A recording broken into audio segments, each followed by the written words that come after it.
Could everybody please be seated? Thank you.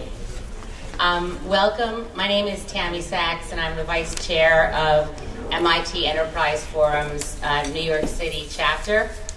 We've been around for a long time, and one of the leading organizations that its goal was to bring together innovation, technology, and entrepreneurship. So we're always looking at where is their business value and where is their greater good.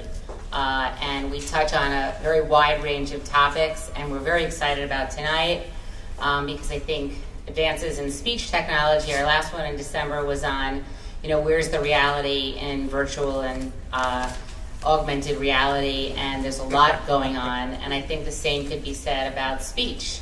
And speech is very much a universal interface. So we're very excited. I want to just tell you a little bit about our organization, but first of all, anyone who's here for the first time and has never attended our events, can you please raise your hand? Great, welcome. Just a little push, membership is $100 a year for 10 events. And then they become free to you with your, email address. So anyway, welcome. I want to just tell you that the next event is going to be on March 23rd. Professor Sandy Pentland from MIT is going to be talking about global security. On March 27th, we are super excited. It's going to be an event that's held at Microsoft's 11 Times Square space. And it's going to be women investing in women, the new normal. And it's going to be women VCs from both coasts talking about investments that they've made in women-founded companies. And that's also going to be, I think, a major trend that we're going to see going forward. And there's a lot of other events. There's going to be one that Nina Menezes, who's a subject matter expert in our board, is going to be doing on innovations in cancer technology in May. So a lot of really exciting events. And if you have any suggestions, you've all met our wonderful Colette when you walked in. If you have any ideas or any suggestions, she loves to hear about them. So I think it's administrator@mitefnyc.org, and let it rip. So I'd like to take a moment to thank very much Matt Harrigan of the Hub at Grand Central Tech. They are our venue sponsor, and they're hosting us tonight. And before we get started with the event, I'd love for Matt to come and speak a little bit about what happens here during the day. Matt, thank you. Thank you. Welcome, everybody. I will be very brief, but did want to take the opportunity to say thank you all for coming. At Grand Central Tech, we run 3 programs. The first is our flagship accelerator program, which is the program that got us started on the floor beneath us. It's a... We can't hear you. Oh, sorry. Let me get... There we go. So at Grand Central Tech, it's an umbrella organization that runs 3 discrete programs. The first is our accelerator program, which takes place on the floor right below you. That program is open to 20 companies annually. And it's the best deal in town. Companies that get accepted to that program pay no rent for an entire year, and we don't take any equity from them. There are a number of reasons why we do that, but whereas the standard accelerator program tends to require an equity exchange in exchange for investment in order to participate in the program, we found that very seasoned founders, the type with which we'd like to be working with, won't take that deal anymore. And that's precisely the type of company that we want to be working with, and surface them to some of our corporate partners, because we view the density of corporate heft in New York to be New York's true competitive advantage versus any other tech ecosystem. And if New York can be best at bridging the gap between the entrepreneurial world and the corporate world, we got a lot of cool things we can do ahead of us. So that's what Grand Central Tech was built to do. On the 16th floor of this building is a space that those companies graduate into when they're done, in junior high, senior high. Our ability to operate that dynamic led us to compete for and win a $2.5 million grant to open up this space, the Urban Tech Hub. That grant was awarded to us by the New York City Economic Development Corporation. We are honored to have won it. As an organization, we believe deeply in the future of cities. and think that there are going to be some very interesting challenges in order for us to get there that are going to require the involvement of the entrepreneurial, corporate, and government worlds. For instance, we all find self-driving cars exciting, I'm sure, but how are you going to get one to drive on that elevated roadway right behind me? A lot of questions are going to have to be asked to figure that out. And we'd like to be a part of that. I'll just mention two other things about Grand Central Tech, and then get out of your hair and let you have this great event I know you have coming. We do care very much that all the companies that participate in Grand Central Tech be developing technologies that are advancing the human condition in some capacity. One of our companies from our first class, I think I see an employee from them in the audience. It's a company called Spoken Layer that's working in the audio space.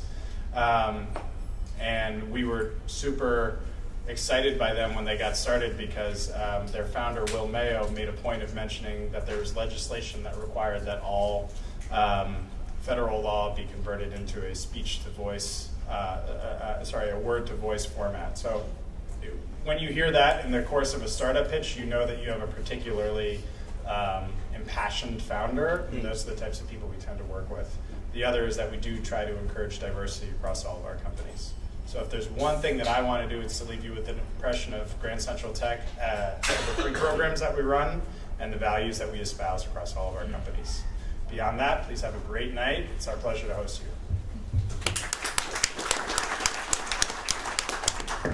Thanks, Matt. And that's actually a perfect transition to the fact that walking the walk, one of our panelists tonight, Dimitri, is going to be using closed caption to communicate. And we have a very wonderful advocate, Sveta, from our UX community, who very strongly campaigned and very correctly to have sign language as well. So what you're seeing is a lot of ways of communicating happening up here. Okay, thank you. I'd like to welcome the chair of this event who put all this together, Dan O'Sullivan. He's a serial entrepreneur and engineer who has developed companies in Ireland and here, and he is passionate about speech and what it has to offer. Particularly, he'll tell you a little bit about his special focus and what he's doing right now, and I really want to thank him for his passion and for putting together such a wonderful group of people, and all of you for coming, okay? Thank you. Welcome, Dan O'Sullivan. Thanks, Tammy. Thanks, everybody, for coming, and welcome. Somebody asked me just before the event kicked off if this was going to be a love fest with speech, and I promptly replied no.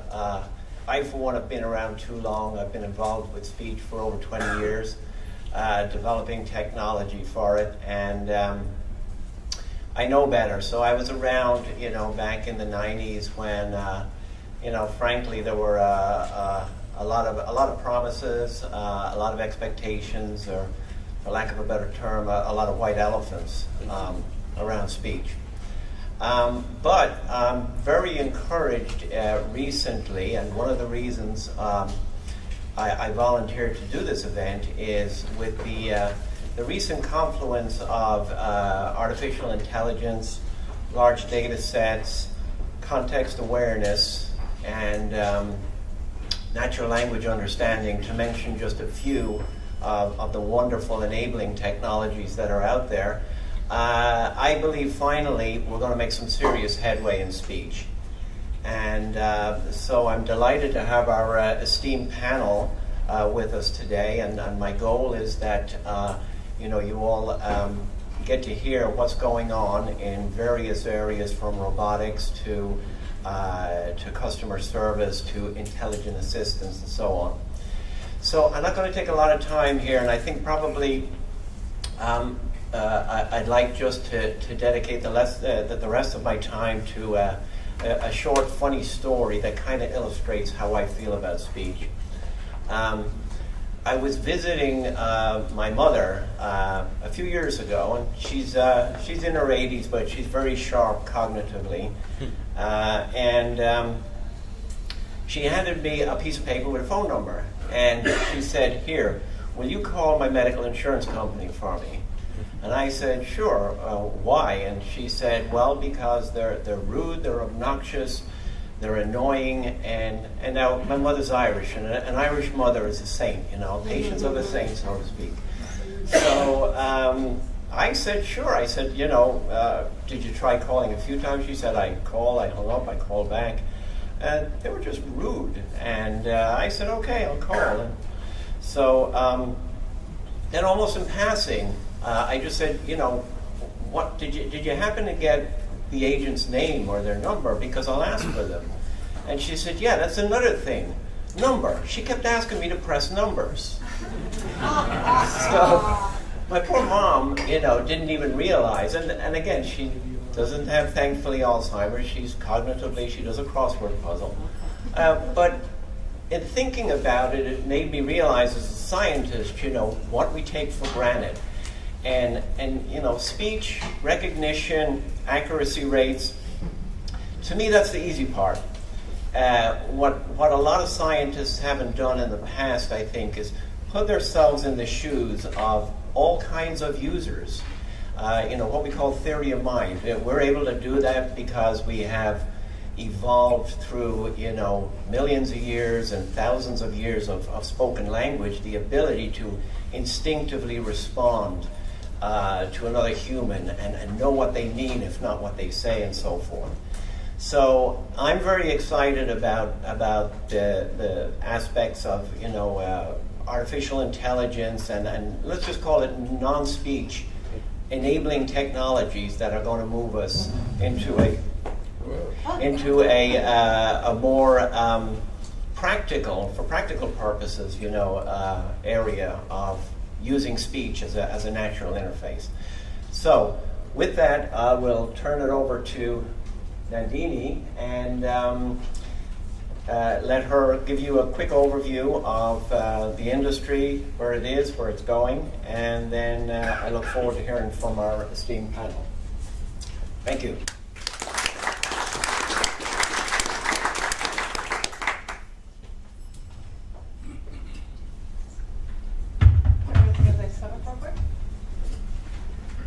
Hi, New York. I haven't been here for 2 years.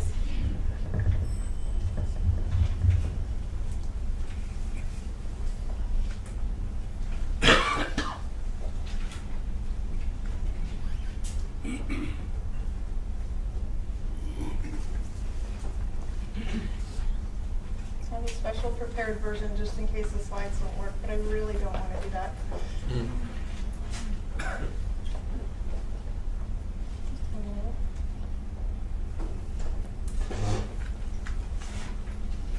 I think the screen isn't. Maybe it's not on.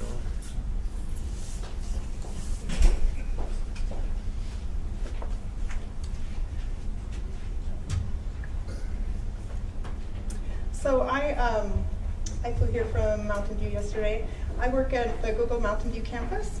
I am a redesign lead on conversation design. We have a large conversation design team. Some work on the Google Assistant. There's also an IVR part of Google that does not use speech recognition, ironically. And then there's also a group that specializes in the Actions on Google platform, which is what third-party developers can use to build experiences. I had some very cool videos to show you, so that's why I care about the screen showing up. There we go. Awesome, thank you.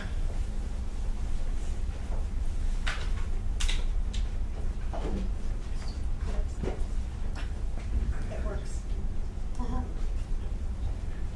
Okay, so for the better part of a century, can you hear me okay? Yep. Thank you. So, no? How about now? So for the better part of a century, science fiction has promised us a world where voice and speech recognition are synonymous with artificial intelligence. And now we're finally at a time where those are converging.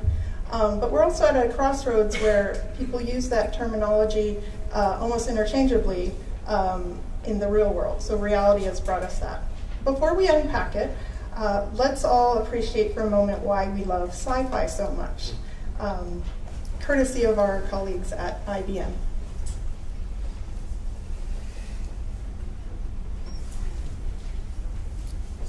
Scott, legendary filmmaker. Watson, we finally meet. The portrayal of artificial intelligence in your films is often unflattering. What are your views? The universe of science fiction enables you to go into the world and anything goes. You're allowed to dream a little, and therefore you're allowed to invent beyond the realms of the present day technology. We're right in the field, we're knee deep in artificial intelligence, and it can tell you things that you wouldn't have known 50 years ago, 30 years ago, 20 years ago, and it's getting cleverer and cleverer by the second. So the strides forward are all extremely positive. I'll be proud.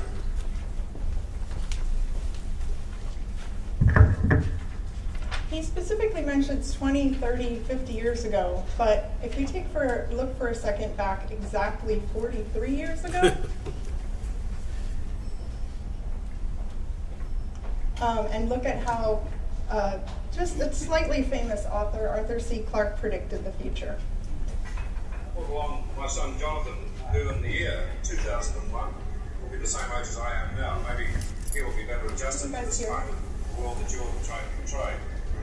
The big difference when he grows up, in fact, if we want to look at the year 2001, is that he will have in his own house, not a computer as big as this, but at least a console through which he can talk to his friendly local computer, get all the information he needs for his everyday life, his bank statements, his theater reservations, all the information you need in the course of living in a complex modern society. This will be in a compact form in his own house. He'll have a television screen like these here, and a keyboard, and he'll talk to the computer, get information from it, and he'll take it as much for granted as we take the telephone. I wonder what sort of a life would it be like in social terms. If our whole life is built around the computer, become a computer-dependent society and computer-dependent individuals. In some ways, but they'll also enrich our society because it'll make it possible for us to live anywhere we like. Any businessman and executive could live almost anywhere on Earth and still do his business through a device like this. And this is the wonderful thing. It means we want to be stuck in cities, we better live out in the country or wherever we please, and still carry on complete interaction with human beings as well as with other computers. Goosebumps, right? It's almost prophetic. So it's a really, really exciting time for veterans of the speech industry. I, like many, have done my time in the IVR world, biding away until a moment like now comes along where I truly feel like, okay, I think all that effort paid off and now it's coming into its own. It's very exciting. We can all geek out over the sci-fi turning into reality. I, for one, don't have a lot of sci-fi cred. I grew up in a kind of a cult atmosphere where I wasn't allowed to watch television. So my, no judging, but my favorite Star Trek franchise is Voyager. And it's not just because we all know Jerry Ryan would play me in the movie version of my life. For me, sci-fi may have captured my imagination when I was young or when I was early in my career, but it was actually as a user in need of technology, both for speech recognition and speech synthesis, that I came to really believe in it and dedicate my life to making it better. So you see, about 17 years ago, I had some nerve damage in my wrist. I have a gunshot wound that severed my ulnar nerve, a couple holes in my arm, and so I have a hand tremor, hence why I have a hard time holding the mic. And so I was a tech writer, and I had a hard time with the mouse, so I started using very early on, I saw the need for some sort of assistive technology that was there to help me use speech recognition. Ironically, at the time, writing a technical product guide about speech recognition for the layperson. I was a tech writer, not a designer yet. But fast forward till 2 years, so that was 17 years ago, fast forward till 2 years ago, when I faced the chance of losing my own ability to talk. I had a very rare form of sublingual gland cancer and it required the removal of the entire lower left floor of my mouth. This includes the lingual nerve, the sublingual gland. This is the least gross picture you'll find on Google. So I just want you to know I spared you from having to Google it. Don't consult Dr. Google when you're like. The sublingual gland and a few other very essential parts that turns out very critical to swallowing, chewing, moving peanut butter around your mouth, and pronouncing certain sounds, especially those needing a little extra tongue strength, like my employer's name. I'm fine though, I didn't need any radiation, I just had that surgery and now I'm missing that portion of the nerves and it's slowly growing back. However, so with skilled surgeons, speech therapy, and acupuncture, I can still talk, thankfully. I bite my tongue almost every day and I get tired and I have to over enunciate, and so I might sound like I'm slurring my words, but that's why. So that's me as a user. Now, as a designer, I face the very real existential crisis of, like I said, slogging away years in IVR and came to dread that very innocent question, but casual cocktail party question, what do you do for a living? And so I know some of you can relate who are veterans in the industry that it's either very hard to explain or you just dread people saying, oh, I hate those. No, I'm trying so hard to make them so much better. I really am. So admittedly, that sort of got me down after a while. Eventually, I ended up at Google, not even working on speech for a while. And I don't know if it's because I wanted to advance technology at a grander scale, at the Google scale, or if I just wanted an easy answer to that question. I work at Google, full stop. Can't talk about it. Which is mostly true. Thank you. So naturally, I love that things are shaping up. Love it. I'm really hitting the pinnacle of my career because this is where I feel like it's at. Absolutely fantastic. People are sitting up in their seats. But to me, and I imagine others in this room, and in this field, I feel a very real sense of responsibility at this juncture in time as a guardian or a steward of all the hard work we've done to this day, of protecting our chance to finally realize the potential for this technology and what our future holds for us. As excitement builds about what's next, as speech becomes ubiquitous, the quality of the voice user interface experience is already at great risk.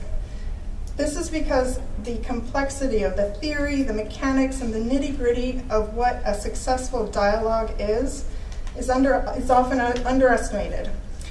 With the resurgence of interest in voice interfaces, we risk seeing a large-scale, repeated mistakes and unnecessary trial and error. So this concern does come from years of trying to make great experiences all within the confines and limitation of speech technology as it was maturing. Now, like Dan said, we've largely solved the problem of interpreting what text is spoken, and now we're proceeding into learning and understanding all those unsaid things that, based on context and human-to-human conversation, that we're trying to replicate for machines. So last year, before we delve into the developments of this space and we look at some deep questions, let's see if the general consumer sentiment agrees with us. Do we all do that? I wanted to ask. So I asked just a general section of the population, about 4,000 people, do you think we'll be talking to technology in the future? And fortunately for us, they do agree, albeit some grudgingly. And I also asked this time, 7,000 people polling them. This is before the release of a lot of our products last year, so it's slightly old, but I did run it a couple times at the time, so it was pretty accurate then at least, that it's at least 57% have used it or they know about it.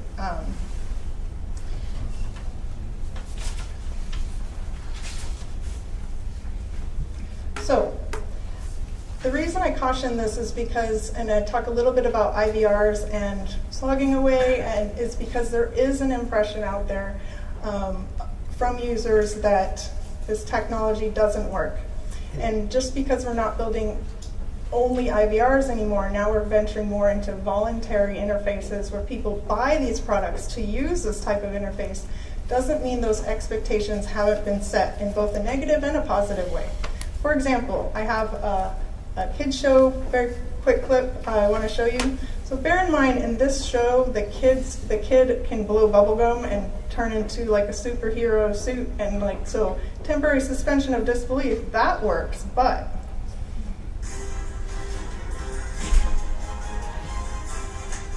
okay, we still have 2 minutes left. You turn on the TV, I'll get the drinks. Okay. Dude, what are you doing? The remote's right there. Remote? What is this, 1988? I don't know what you're... I got this cool new app on my phone that lets me control any TV with voice command. Dude, we don't have time for that. Hey, what are you guys doing? We're watching Dog Judge. Ooh, I want to watch Dog Judge. Yeah, every thinking person in America wants to watch Dog Judge. Alright, check this out. Sync with Vogio TV. Unable to connect. Come on, we want to watch Dog Judge. Just wait a sec. Sync with Vogio TV. Connected. Yes, okay. Now, turn TV on. I'm sorry, I didn't get that. Please repeat instruction. Turn TV on. Confirm password. I put my password in yesterday. I have to put my password in every time? Yes. Okay. Big Papa Jasper 84. Correct. Turn on Dog Judge. Searching artichoke.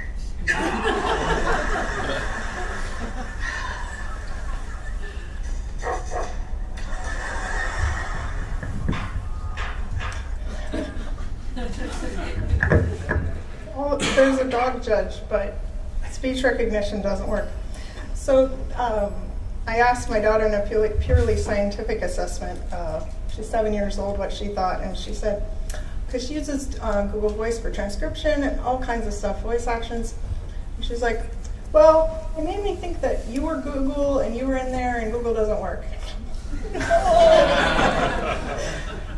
So why is this? Why is there this impression? So for one thing, people have unspoken expectations about how language works, and they have preconceived notions. They're not comparing to sci-fi anymore, and they're not even comparing, like when someone looks at a GUI interface or a mobile app and it doesn't quite work right, and it doesn't quite feel, so they know something's off, it's like, oh, it's too hard to find something. They can sort of pinpoint it, but when it's a voice interface, they don't always know exactly why it makes them react the way they do, but they do, and it's because unconsciously they're comparing themselves to humans. So we have a tall order to fill. I'm going to skip this one. Short on time, you can see this video online. It's called the Behind the Mic, and it tells a little bit about why this is a challenge. But basically, we all kind of know it's because humans communicate. It's taken hundreds of thousands of millennia. That's already means thousands of years for us to develop spoken language to what it is today. And we've only had virtual assistants for about 7 years, so we cut ourselves a little bit of slack. So what happens when it doesn't work? It takes a lot of things working together just to capture the input and return a result. There's a lot happening. It takes the voice signal processing, the language parsing, the audio data transmission across the network, the software being activated. There's a lot going on. And at any moment in time, so many potential things could be going wrong, and the dialogue has to somehow make up for that usually. So there are many angles we can come at from solving this problem. My particular angle and my passion in life is about making that interface so there's great scientists who are developing the technology in that black box that's understanding and processing everything. And then there's designers like us who are trying to make that interface in between that black box and the user, who we should not expect to change or teach them how to use something that they know how to use since they were babies, and make that interface better. I also asked, polled some of the people who I asked, how do you expect us to, how they're using the technology, and their reactions are generally negatively visceral.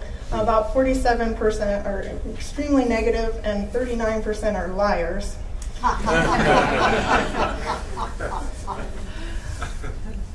So one of the things that even Star Trek does illustrate sometimes when those expectations are violated. I have 2 quick clips to show you.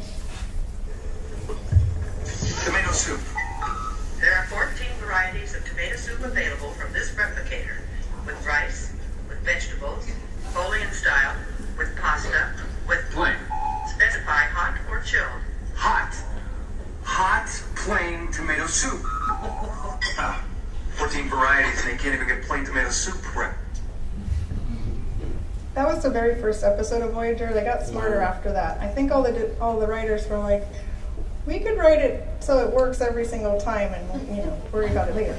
But I should point out that most of the time in Star Trek, the people we observed using the technology were hyper-trained Starfleet personnel who knew exactly what to say at just the right time, and it wasn't even very natural.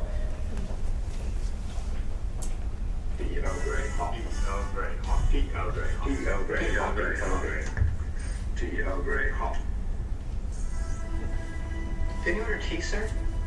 Now that should not have happened. And so we didn't often get to see what happens when someone, like a real user, is using it. In this case, Scotty, but he's went back in time, so it doesn't. He said that in those cases, once in a while, you got to see it actually mimicking reality.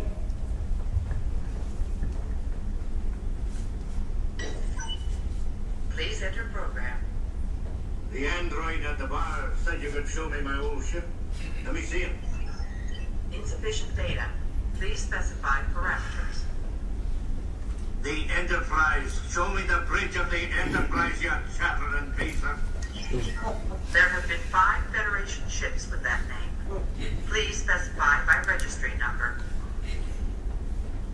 NCC 1701. No bloody A, B, C, or D. Program complete. Enter when ready.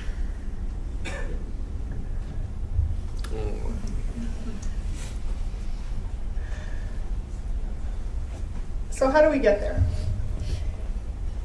Here's the beauty of Star Trek. It was actually never about the technology, as true fans know. Yes, its setting is in space and in the future, but the adventure, the exploration, was not really about gadgets or machines. Well, a little bit. It was about removing barriers. It was about exploring what it means to be human and to explore and meet other cultures. And the fantastical technology they used, warp speed, voice commands, they made these connections possible. Universal translators, can't communicate by language, well, there's a gadget for that. So here's what users say when I ask them how they think we need to get there. Some of it is the technology of understanding better, but also it's about how you make people feel and how making it more natural and talking like humans do. And some of the other responses were really quite astute, and it's all the kind of technology that we're working on now. So, welcome to all of you to what promises to be an exciting and lively discussion tonight. We're here to talk about opportunities. For some of you, that interest might be in innovation, and from some of you, maybe you are just geeking out on the sci-fi factor. Still, we're here specifically to talk about how speech technology innovation is an opportunity for entrepreneurship. Let's face it, that's fancy talk for how does one cash in on this while it's hot. So in that regard, perhaps there is a bit of a cautionary tale here. As we brought in our discussion tonight and each share our perspectives, remember that some users are wary for good reason. It's how we proceed from here that will shape how people consume the next phase of this technology. Put a very succinct way by some fellow industry veterans, Paul and Wally Brill, technology is a commodity and execution is an art. And I want to point out, I have one video of a guy I found in rural Indiana and I want to play it because I want to point out to you that if the high-tech companies don't come up with this technology, the open source materials out there, someone will be coming up with it in their garage. I interviewed this guy and he's fantastic. This is a 2002 PT Cruiser. Nice training, aluminum rims, and this car talks. There's some language. So let's introduce you to Automotive Jarvis. Jarvis, Yes, introduce yourself. I am Automotive Jarvis, the first of my kind ever, currently installed in a 2002 PT Cruiser. I can move in and out of wireless signals on the fly. I have GPS. I am a self-aware, badass system. Imitate a car. Imitate a little car. You're pretty cool, buddy. I know. I've come a long way in a short time, have I not? Yes, you have. I'll bet. You'll bet what? Not bet like gambling. I'll bet. As in I know what you mean, or I understand your meaning. System diagnostics. Cognitive interface loaded into mobile database. Power currently running at 12 volts DC. Automotive systems at 97%. Oil needs change soon. Tire pressure low but doable. Ready? You want to learn some new shit? Hell yeah. Always. Let's work on your imitation commands. Let's do it. I love this shit. And this is Automotive Jarvis. Apologies for the language, but I think it just added that much more color. So, in a moment, each of my fellow panelists will share their point of view on their approach. Then we'll take some questions. But to start things off, for me, it's about enabling people to do more in their world. It's about removing barriers. Just like in Star Trek, we could create technology to do this. That's what it means to be accessible. There's often an simplification of what accessible means, that it's just accommodating people with disabilities. That's actually true of 20% of people that have some sort of disability, and some say that is underestimated. So put in human terms, if you take 100 people and you just put them in a nice clean statistic of 20%, you don't look at it the same way. But when you look at, that's actually 1 in 5 people, and being accessible and removing barriers from people's lives isn't something that's somehow a concession to the disabled.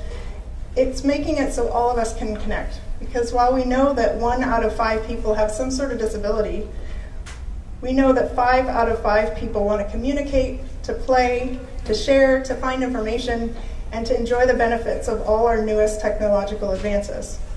Or just heck, hold their baby while they're crying, and or cooking with stuff on your hands. Everyone has a need for it. So let's step back for a minute from looking at the way people are using this technology now, and recognize that it goes beyond whether it's involuntary or voluntary, and it's even beyond being accessible. It's way beyond that. Like Star Trek taught us, when you remove all barriers for everyone, authentic connections can happen. Finally, all of that said, my point of view from where the innovation opportunities are to make money or not is that lots of opportunities are in this industry beyond what the experiences we create for end users. So remember that making money from a gold rush doesn't just mean finding gold.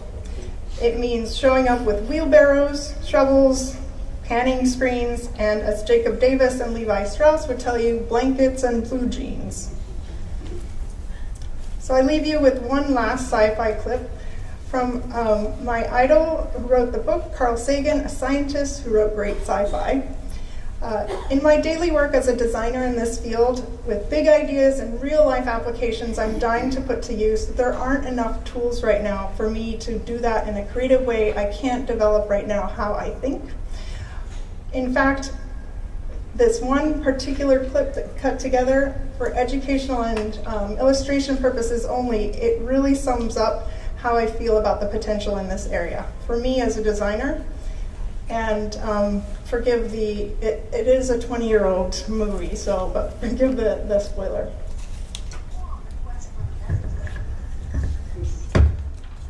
You gotta line up somehow. Yeah, well, this one doesn't fit either. We've tried over 1 million permutations. Aussies, I can only get 3/4 to fit. Don't understand the significance.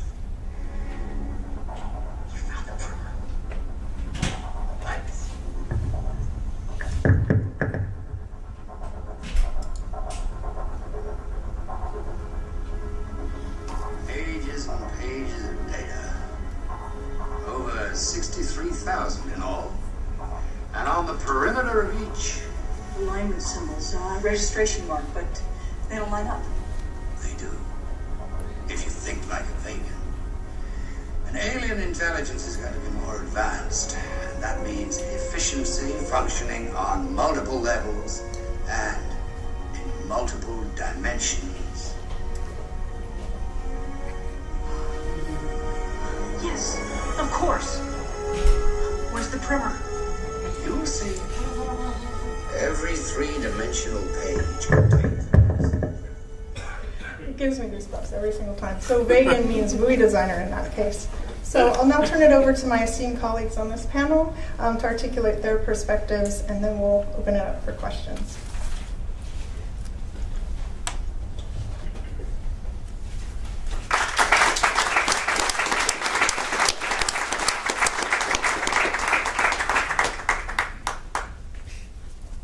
Thanks, Nandini.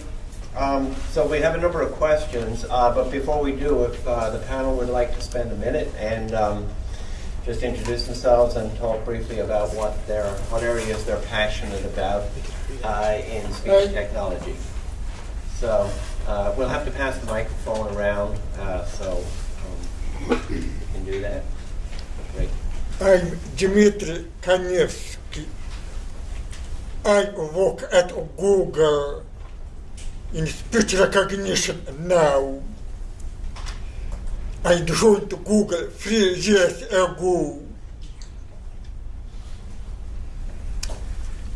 Before Google, I worked at IBM in speech recognition also for 27 years.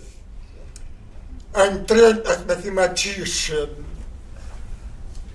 and before I moved to industry, I worked as a mathematician in academia. And I'm here to discuss with you what we can expect from speech recognition and transcription. That speech recognition transcription can be useful beyond accessibility. And I want to know your opinion. It can be helpful. My name's Nathan Smith. I'm the founder and CTO of Wink. For those of you that don't know, Wink is a home automation company. We serve as an aggregator for all the devices that you might connect in your house. You can use one app instead of 10 different apps to control these things. I've been interested in speech for a long time. I was, sort of an amateur inventor as a kid, and I always liked the idea of translating what was going on in the machine into the real world, building robots, and now it's turning on lights through speech and finding the interfaces that really make sense to that, for that. And the challenge of that is not only making it seamless and making it work and avoid the frustrations that we sort of looked at on the video clips, but also making sure that it's secure. We control the door lock. You can now control your door lock with speech, and the ethics and the security of speech, I think, are two places where NLP really needs to. It's not on. There you So the ethics and security around speech is something that really interests me, and I think that whereas we have made great strides in automated speech recognition and text-to-speech, natural language processing still has a long way to go before it's really working for everyone. And so that's the primary thing I want to talk about today. I'm Michael Piceni, and I work in IBM's Watson Group, where I direct R&D in speech processing. On March 2nd, I'm going to be celebrating my 36th anniversary working at IBM on speech recognition, and I started even earlier than that. Thank you. The way I first got interested in this area is, it's actually interesting to compare people who get involved in this area, and I found Nandini's story quite interesting. The way I got involved in this is my father, at a very early age, lost his hearing at like 5 years old, and he had trouble communicating ever since, and I grew up with this. And when I was in graduate school, I was attracted to a group at MIT that was trying to design better types of hearing aids to make it easier for people who are hard of hearing to communicate. And somehow from there I drifted into the idea that if we had speech recognition, we would enable communication for people who did have hearing impairments, and I've been working on it ever since. Currently in the Watson Group, I mentioned I work on speech technologies, but at a broader level, our focus in the Watson Group is to try and bring to people, to entrepreneurs, to the public, a set of cognitive technologies and provide a platform in which people like you can combine the various services we build as underpinnings and put them together in novel ways to provide real value real value and real improvements to the population at large. We don't imagine that we have a monopoly on thinking up good ideas. You people have all the good ideas, but what we're hoping is if we provide basic services and the infrastructure, it'll make it much easier for you guys to invent things that will really help people out in the future. That's tremendous. So I'm Dan Miller. I founded a company called Opus Research back in '85, so I have 32 years of doing this. But it's only in the past, maybe since the turn of the century, that we looked at a set of disciplines that we called conversational access technologies. And these are the technologies that make resources, computers, communication systems, more conversational, that we control them or communicate to them in the course of a conversation. And that's improving conversations between and among people, between people and machines that they interact with, and then these machine-to-machine conversations that have to take place in order to get rid of latencies, in order to improve machines' ability to understand our intent, even though we speak very imprecisely often.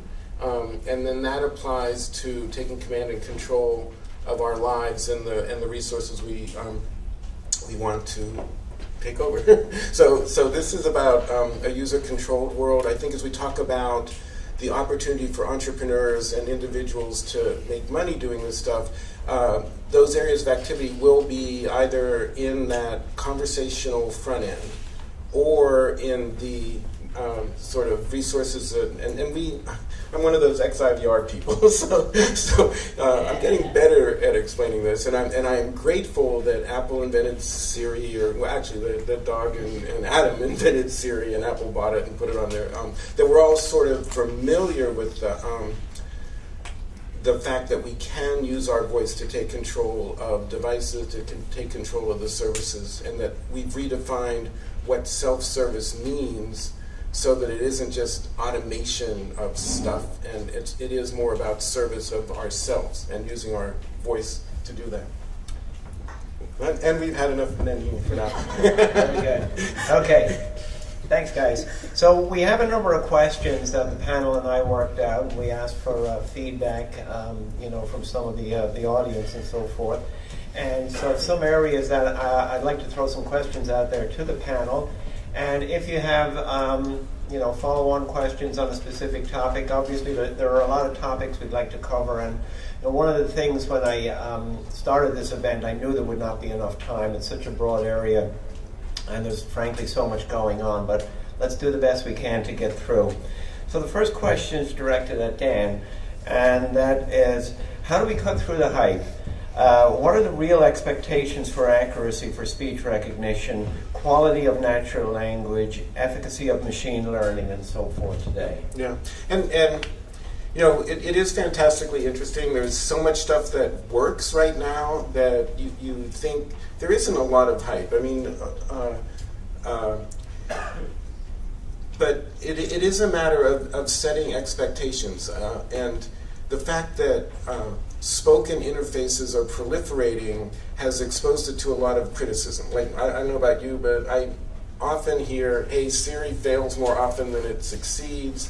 You hear that there are individuals, like my wife, for instance, who in speech recognition terms, they call it GOAT. I understand that she has a range in her voice that a lot of recognizers don't understand. Essentially, it's a matter of calibrating expectation in ways that are realistic. And we benefit from the fact that recognizers have become more accurate. Just in the past 18 months, we keep hearing that Google, Apple, Nuance have accuracy rates that exceed 90%. And I do want to qualify that by saying that it's often measured in word error rate, and if you recognize 9 words out of 10, and the one word it doesn't recognize is a proper noun or a street address, the entire other 9 are not very useful. So it is just a matter of we are familiar with when the technologies succeed. We are doing a better job of integrating those other technology, understanding the learning behind the speech processing so that it succeeds more often than it fails. And we've developed ways that when it does fail, the system itself can compensate.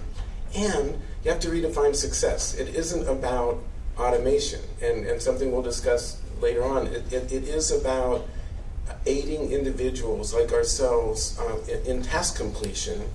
And in a way, you don't care if it's like 100% automated or a human in the background had to step in and disambiguate, or whether it says, hey, I don't know what you mean, I'm sending this conversation over to a person. So that's part of it. And I think we should move left to right, and maybe all of us try to answer that. Yeah, if anybody has anything to add. I would like to bring a slightly different perspective to this, just based on highlighting a couple of experiments we did inside our lab in terms of the accuracy of speech recognition. So one test we did a few years ago was to take a bunch of, we're trying to improve the quality of speech recognition, right? So one thing we were trying to do is to benchmark how well the speech recognition system did versus human performance. And we got our hands on a whole bunch of spoken voice queries, and we recognized it with whatever recognizer we had in-house, and we also gave it to humans. And one of the interesting things we realized is that in many cases, the machine could actually do a much better job than any one human, because the nature of many of these voice queries were things like popular song titles, names of popular rock and roll groups or rap artists or what have you.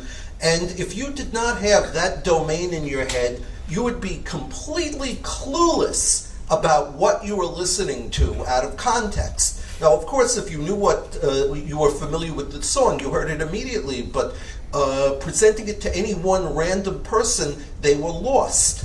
Another thing we've done recently is we're doing some work on recognizing speech in call centers. And this is another domain. If you're not familiar with what the subject material is, and you listen to it, you won't be able to get, you're going to be completely fogged out. It's an almost impossible transcription task if you're not familiar with the domain. And yet the speech recognition system, there are many speech recognition systems, once they're exposed to these domains, can actually do as good a job, and in some cases better job of transcribing this than your garden variety human. So there are certain cases now where the systems we're building actually can do better than an average human on some of these tasks. Now, does this imply some sort of superhuman speech recognition capability? You know, in fact, what's really happening is you're just giving a lot of domain information to the system. It's capitalizing on it. But there are some things computers can do that are much worse than people will ever do, and there are some things that it can do that in some cases are a lot better than people can do, and we have to figure out what those trade-offs are when we're building systems. Okay, I'd like to move on because we've got a lot of areas, and so sorry for that's fine. Okay. And you know, if the audience has a question on a particular area at any time, please put your hand up. Next one is for Michael. What are the inherent and practical limits of speech technology, and will we ever really get to Star Trek or a natural spoken interface, which is essentially indistinguishable from conversing with a human? People who know me as a big pessimist, and I tend to be, sort of very conservative in what I think technology can do. However, when it comes to building spoken interfaces and conversing with humans, I'm actually pretty optimistic based on the quality of technology today. In terms of handling things like far-field speech, beamforming technologies are rapidly improving enormously, making it capable to capture speech across a room. Speech recognition performance, as Dan said already, and my other colleagues I'm sure would agree, gets better every year. Is it perfect today? No. Is it getting better every year? Yes. Even things like dialogue, at least when you have a lot of examples of data, you can throw a lot of these things in these giant deep learning systems, and they do a remarkable job of predicting what might acceptable responses be. The biggest limitation I see, and I think some of my colleagues will amplify this later on, is the fact that there's little or no emotional intelligence in these systems. And even as a matter of research, there is not that much research going on today in building emotionally intelligent systems. A key part of convincing someone that you're talking to a human and not a machine is the perception of empathy. You want to have the feeling that the machine actually, that whatever you're talking to, sort of understands you. And it can demonstrate this by a combination of the words it chooses and the tone of voice it actually uses. And if you look at today's spoken interfaces, I'd say the most neglected part of the spoken interface is on the output side, and an awful lot of work has gone into the input side. And that's one of the reasons I think people feel that today's interfaces are still lagging behind. You make a lot of judgments based on what you hear, not often what you say. Yeah, so, and Nathan, if you could follow up on that, on the same aspect of emotional intelligence, is there a need or a lack of a need for emotional intelligence in the spoken interface? How much do we want these things to actually be empathetic, and how much of that would be just weird? Yeah, I thought that the video that Nandini played with Sir Ridley Scott was a perfect intro into this, because, Watson somewhat euphemistically points out that the AI, representations in Ridley Scott's film are less than flattering. Mm.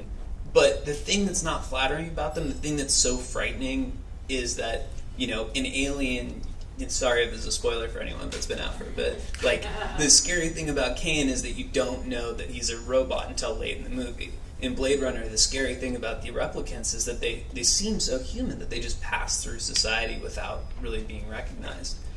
I think that in even the voice interfaces that we have today that do such a modest job of emotional intelligence, it is really scary to think about how children that might not necessarily be conditioned to understand what is and isn't a robot are going to react to growing up around these type of interfaces, and if it makes sense to anthropomorphize them too much, or if we should stay on the correct side of, as Nandini put in our intro call, the sort of uncanny valley in speech. I think it's really charming when you see a car that sort of has like a personality and swears a little bit, and it sort of signals to you that it's a fake interface. It's a cartoon. Whereas if you have something that's too real, the Turing test isn't deterministic. It really depends on who's sitting on the other side of the test. And if it's a child and they're growing up with this thing that seems very real, and especially if they're seeing people treat it like a machine, that's going to create some really weird social dynamics.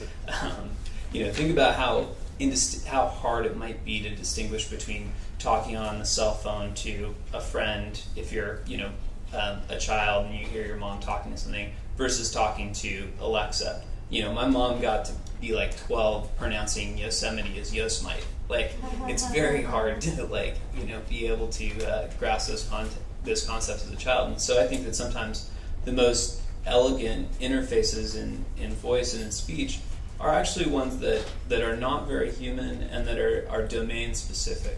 The learning problem gets a lot harder when you have, you're trying to simulate general intelligence. But if you sort of implement the interface in a way that is specific to the tasks that are to be performed, I think you get both a easier to use interface because you're not trying to do a learning problem that's impossible, and you get you stay on the right side of the uncanny valley and aren't trying to simulate something that probably shouldn't be simulated. Thanks. Okay. Very good. Dimitri, question for you. How good is today's technology for use in assistive devices? And does that same technology have commercial applications beyond that? I think what you see now, this transcription, it is done by human. It is holy grail for speech recognition. And how far is speech recognition to achieve this kind of accuracy?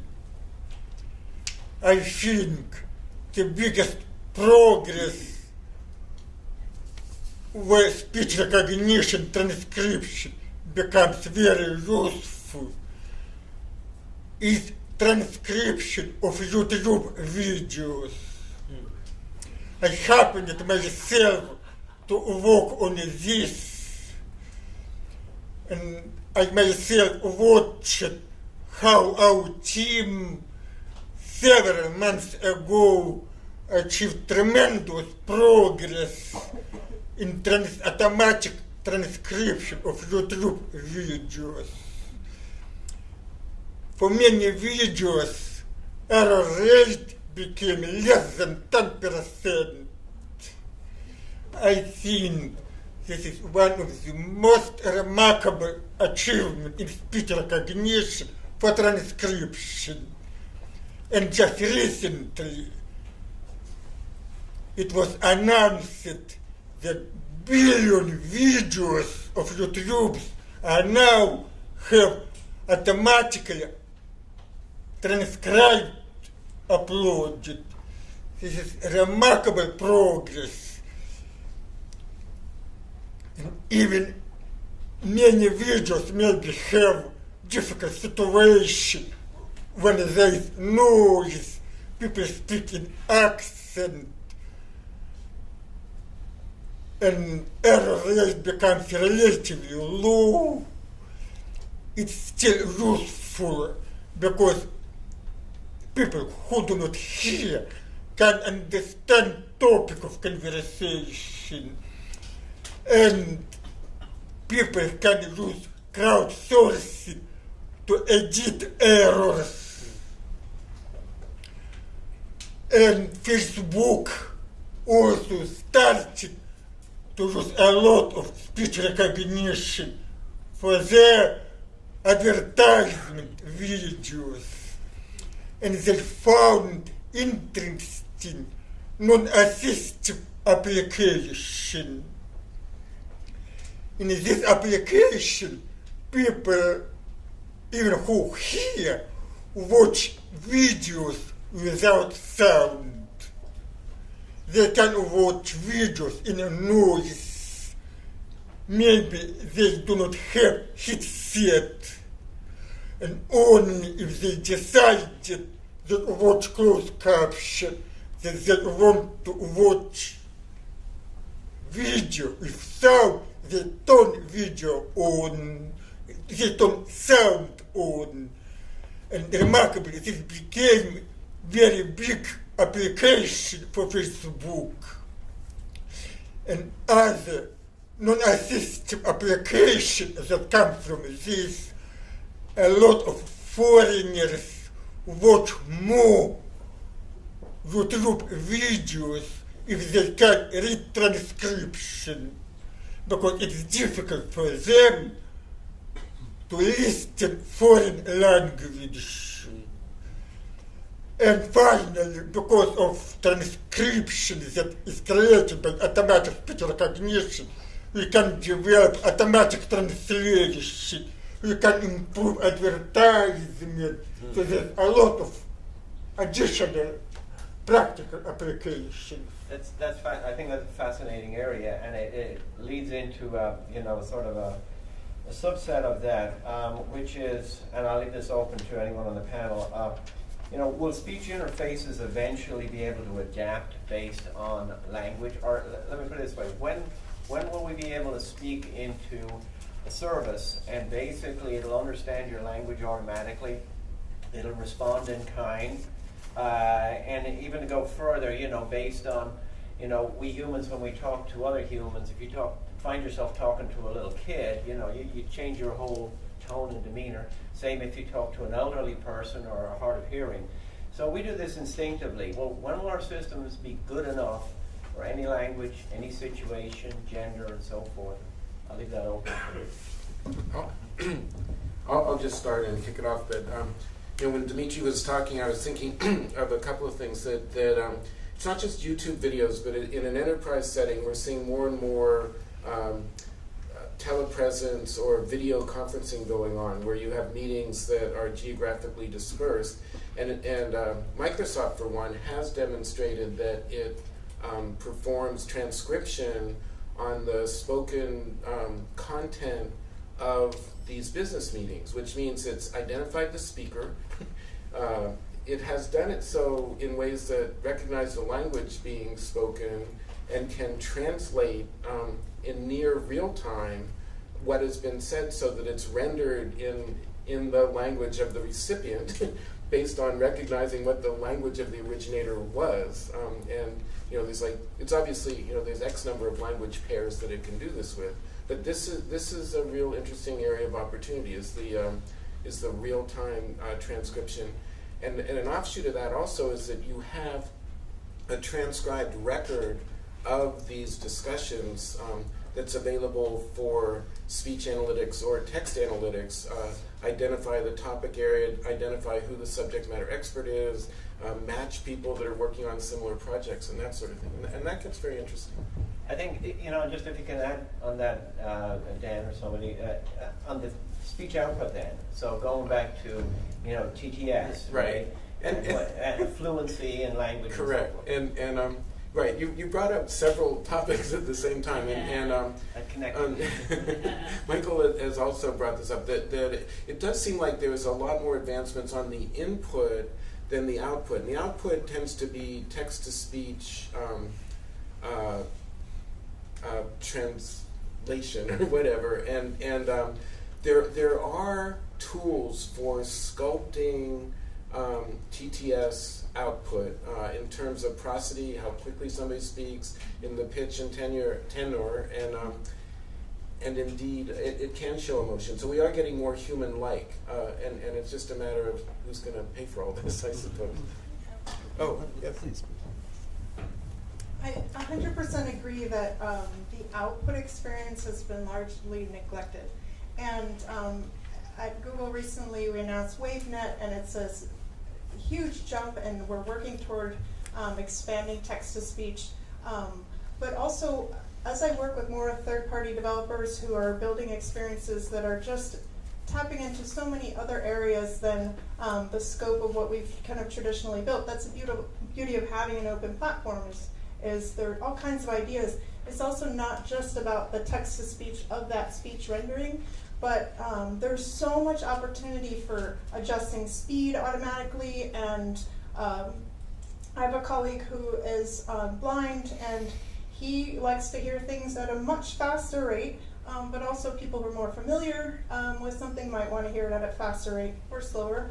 But also sound design is a hugely untapped field. Television and movies and that, they know sound and the importance of it. So for example, if you're in the kitchen, CNN's playing in the living room, you kind of generally, without hearing everything or seeing what's on the screen, you generally know what subject is happening based on the sound coming across. So underlaying text-to-speech with sound and other ways to communicate context and much more depth of meaning is a huge opportunity as well.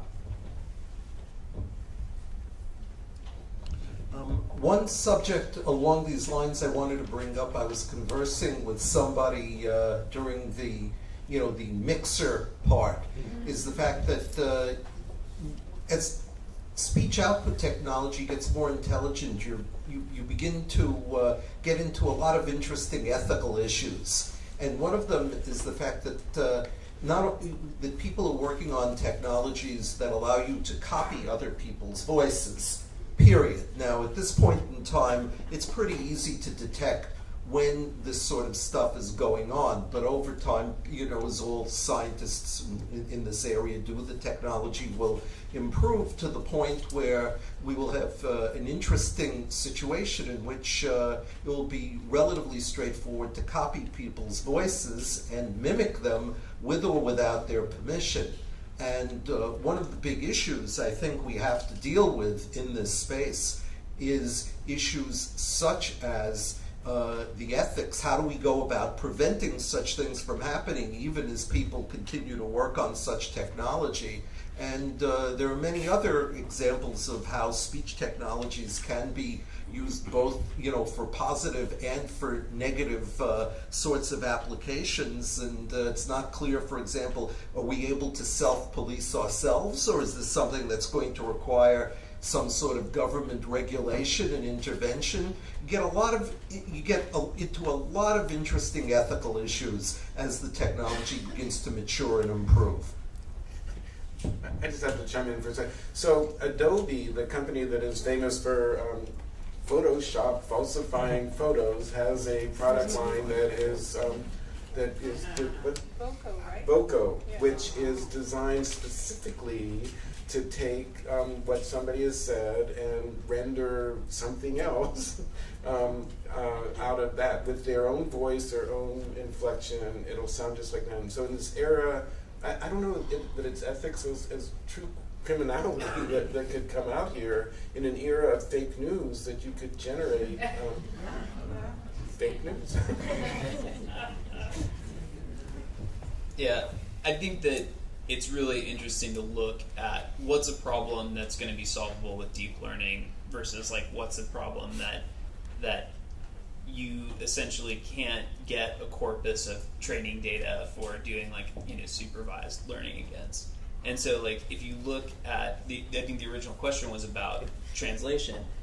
We're going to gather that training data.